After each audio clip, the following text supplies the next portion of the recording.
ربیع الاول شریف کی جب آمد کا سلسلہ ہوتا ہے تو جشن بہاراں اور طرح طرح سے ماشاءاللہ چراغاں اور خوشیوں کا اظہار یہ عشاقان رسول مومنوں کے شروع سے ایک انداز رہا ہے۔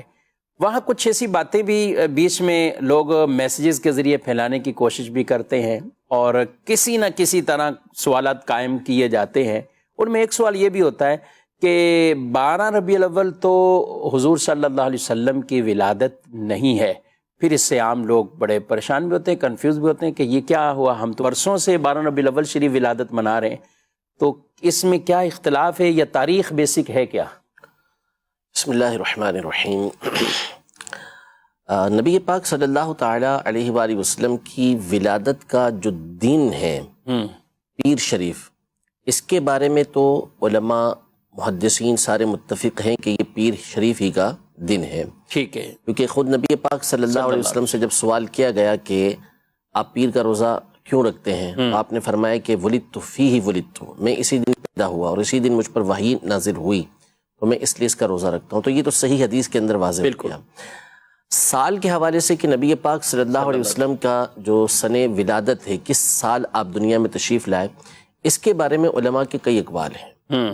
عرب کا یہ معمول تھا، طریقہ کار تھا کہ وہ کسی بڑے واقعے کے بعد تاریخ کو مقرر کرتے تھے، یعنی جیسے کوئی ایسا واقعہ ہوا تو کہتے تھے کہ اس واقعے سے پہلے یہ معاملات تھے، اس واقعے کے بعد یہ، جیسے ہاتھیوں والا واقعہ ہوا، عام الفیل جس کو کہتے ہیں کہ ہاتھیوں کے ذریعے حملہ کیا گیا مکہ پاک پر اور پھر جو واقعہ پیش آیا۔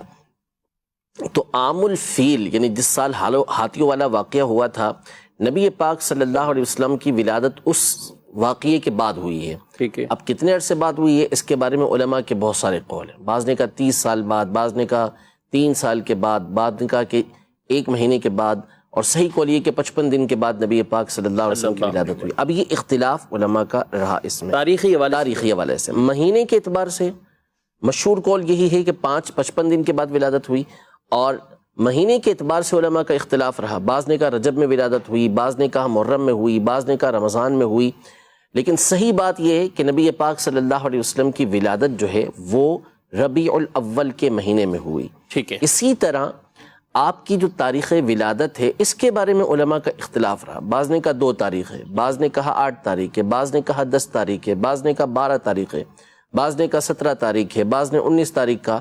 مختلف اقوال علماء کے اس میں رہے، لیکن جمہور علماء جنہوں نے اس قول کو اختیار کیا ہے وہ ہے 12 تاریخ، کہ 12 تاریخ کو نبی پاک صلی اللہ تعالی علیہ وآلہ وسلم کی دنیا میں جلوہ گری ہوئی۔ جمہور یعنی اکثر علماء، ٹھیک ہے، یعنی جس طرف اکثریت ہے، جیسا کہ 55 دن کے بعد ولادت ہوئی اس پر اکثریت ہے، نبی پاک صلی اللہ علیہ وسلم کی ولادت جو ہے وہ ربیع الاول کے مہینے میں ہوئی، تقریباً علماء اسی طرف ہیں۔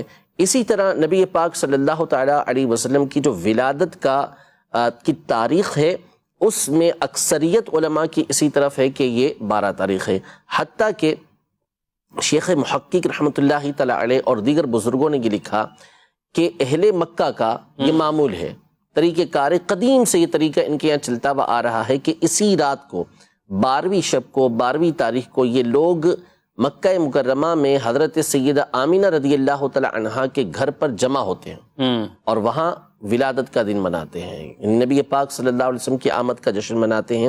تو جہاں مسلمانوں کا اتفاق ہے، اکثریت جس کے اوپر ہے، اسی قول کو اختیار کیا جاتا ہے۔ حدیث پاک میں فرمایا کہ جس دن لوگ روزہ رکھیں تم روزہ رکھو، یعنی تمہارا روزہ رکھنے کا دن وہ دن ہوگا جب تم لوگ روزہ رکھ رہے ہیں، یعنی جس دن کو لوگ رمضان قرار دے رہے ہیں تم اس کو رمضان قرار دو گے، اور جس دن لوگ روزہ چھوڑیں تم روزہ چھوڑو، یعنی جس دن کو لوگ عید قرار دے رہے ہیں اس دن کو تم عید قرار دو۔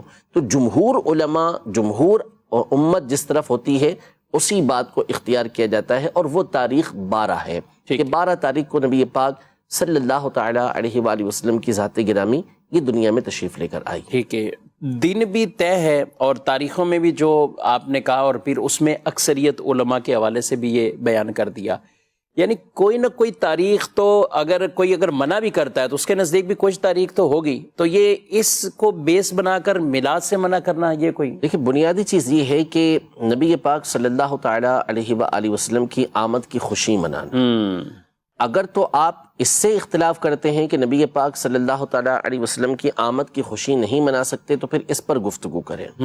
12, 2, 10, 11 اس کی گفتگو نہیں ہے. تاریخوں کو نہ لائیں، تاریخوں کو نہ لایا جائے. پھر ہم اس کے دلائل دیں گے کہ خوشی منانا نبی پاک صلی اللہ علیہ وسلم کی آمد کی یہ قرآن و حدیث سے ثابت ہے.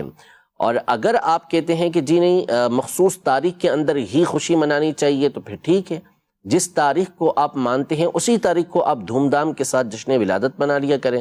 وہ بھی آپ نے نہیں منانا ہوتا. تو یہ ایک اختلاف برائے اختلاف ہے. حقیقتاً بظاہر جو صورتحال ہے اس کے مطابق یہ کسی اخلاص کے اوپر، نیک نیتی کے اوپر مبنی نہیں ہے.